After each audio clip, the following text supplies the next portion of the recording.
네, 한동훈 법무부 장관이 오늘 대규모 검찰 인사를 단행을 했죠. 동시에 이 민주당이 국회에서 처리했던 건수완박 법안에 대해서 이 헌법재판소에 권한쟁의 심판을 청구를 했습니다. 본인도 이름을 넣었습니다.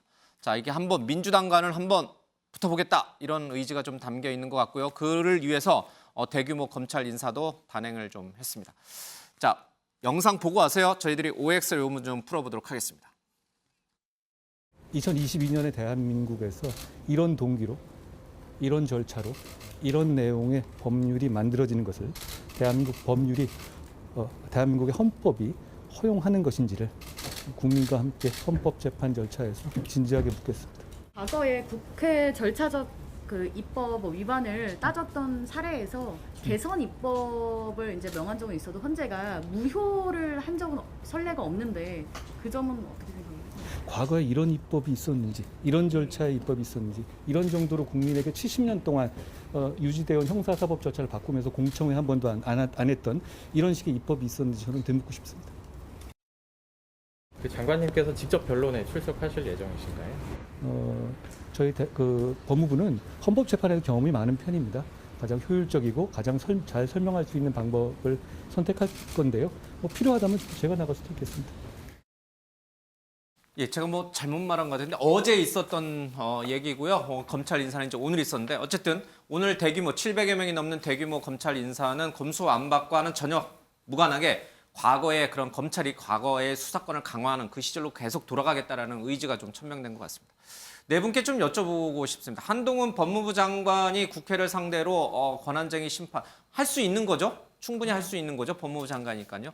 자, 그러나 그것이 단순하게 지금 한동훈 장관이 법적으로 따져보겠다는 것인지 아니면 정치인 한동훈으로 성장하기 위한 하나의 과정, 프로세스로 우리가 해석을 해야 되는 것인지 그 부분이 좀 궁금합니다.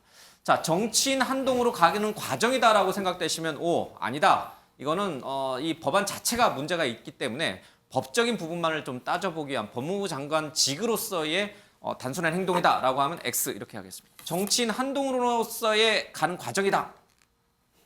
OX. 아니다. 우리 김병민 위원장님이 고심을 계속하고 있으면 가운데는 없어요. OX 우린 예. 알겠습니다. 그러면 자, 한동훈 법무부 장관 이런 검수완박 법안을 향한 이런 권한쟁의 심판 청구가 정치인 한동훈으로 가는 과정의 하나다라고 보신 이유가 뭡니까, 장 교수님?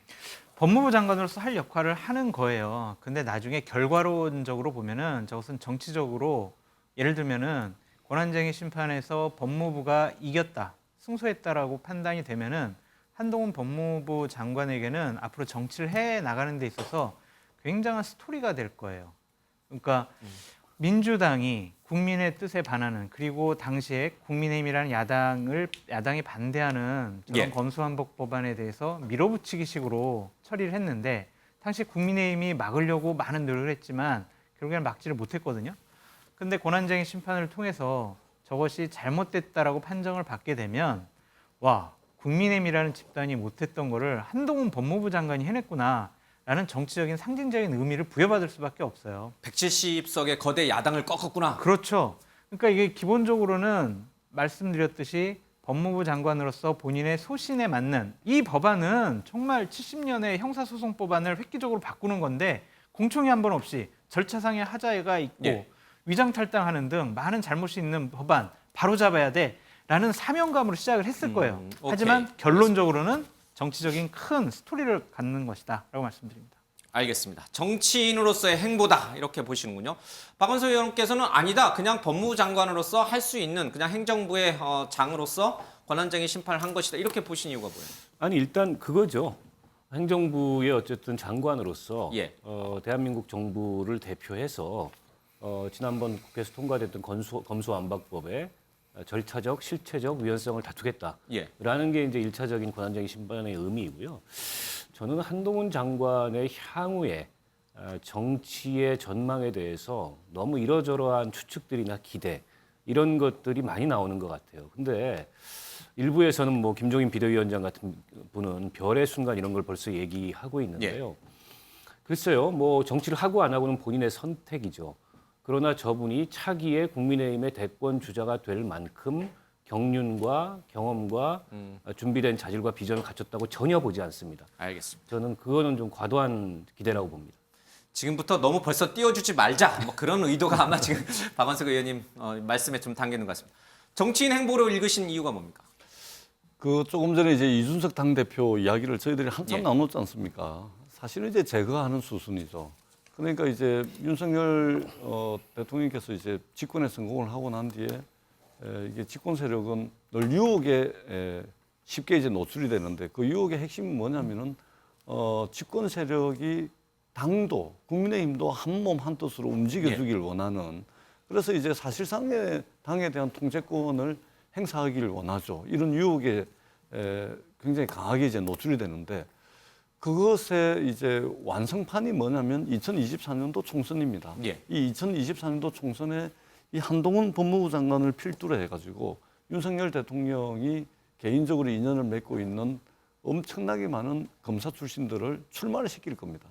그렇게 해서 예. 당을 완전히 윤석열 당으로 만들고 퇴임 이후까지도 고려하는 그리고 윤석열 이후의 어떤 당내 권력 지형까지 고려를 한다면 이것은 정치인 한동훈으로서 어떤 정치적 행위를 하는 것이지 예.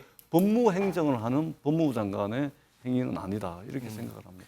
전재수 의원님이 20초를 잡아먹었습니다. 40초만 드리겠습니다. 네. 일단 한동훈 장관이 개인 한동훈을 예. 위해서 하는 행보라면 정치인 행보다 이렇게 볼 수 있겠는데 사실상 보여지고 있는 많은 행보들은 윤석열 정부의 성공을 위해서 어떤 방식이 가장 효과적일까, 예. 효율적일까를 고민할 겁니다. 특수부 검사로 살아왔던 많은 사람들은 단순하게 검사의 직만으로 그 일을 해내기 어렵기 때문에 늘 여론을 중시하죠. 지금 있는 검수완박에 대한 권한쟁의 심판이 떠오르게 됐던 건 법사위원장을 내줄 것처럼 얘기를 하면서 권한쟁의 심판 그거 다시 취하해라라고 얘기했던 민주당의 모습이 있기 때문에 이 과정이 정당했고 이 법안에 대해서 다퉈볼 여지가 있다. 개인 한동훈의 문제가 아니라 윤석열 정부의 성공을 위해서 필요하다. 이렇게 판단했을 겁니다. 예. 자, OX가 둘둘 갈렸습니다. 어떻게 될지 지켜보겠습니다.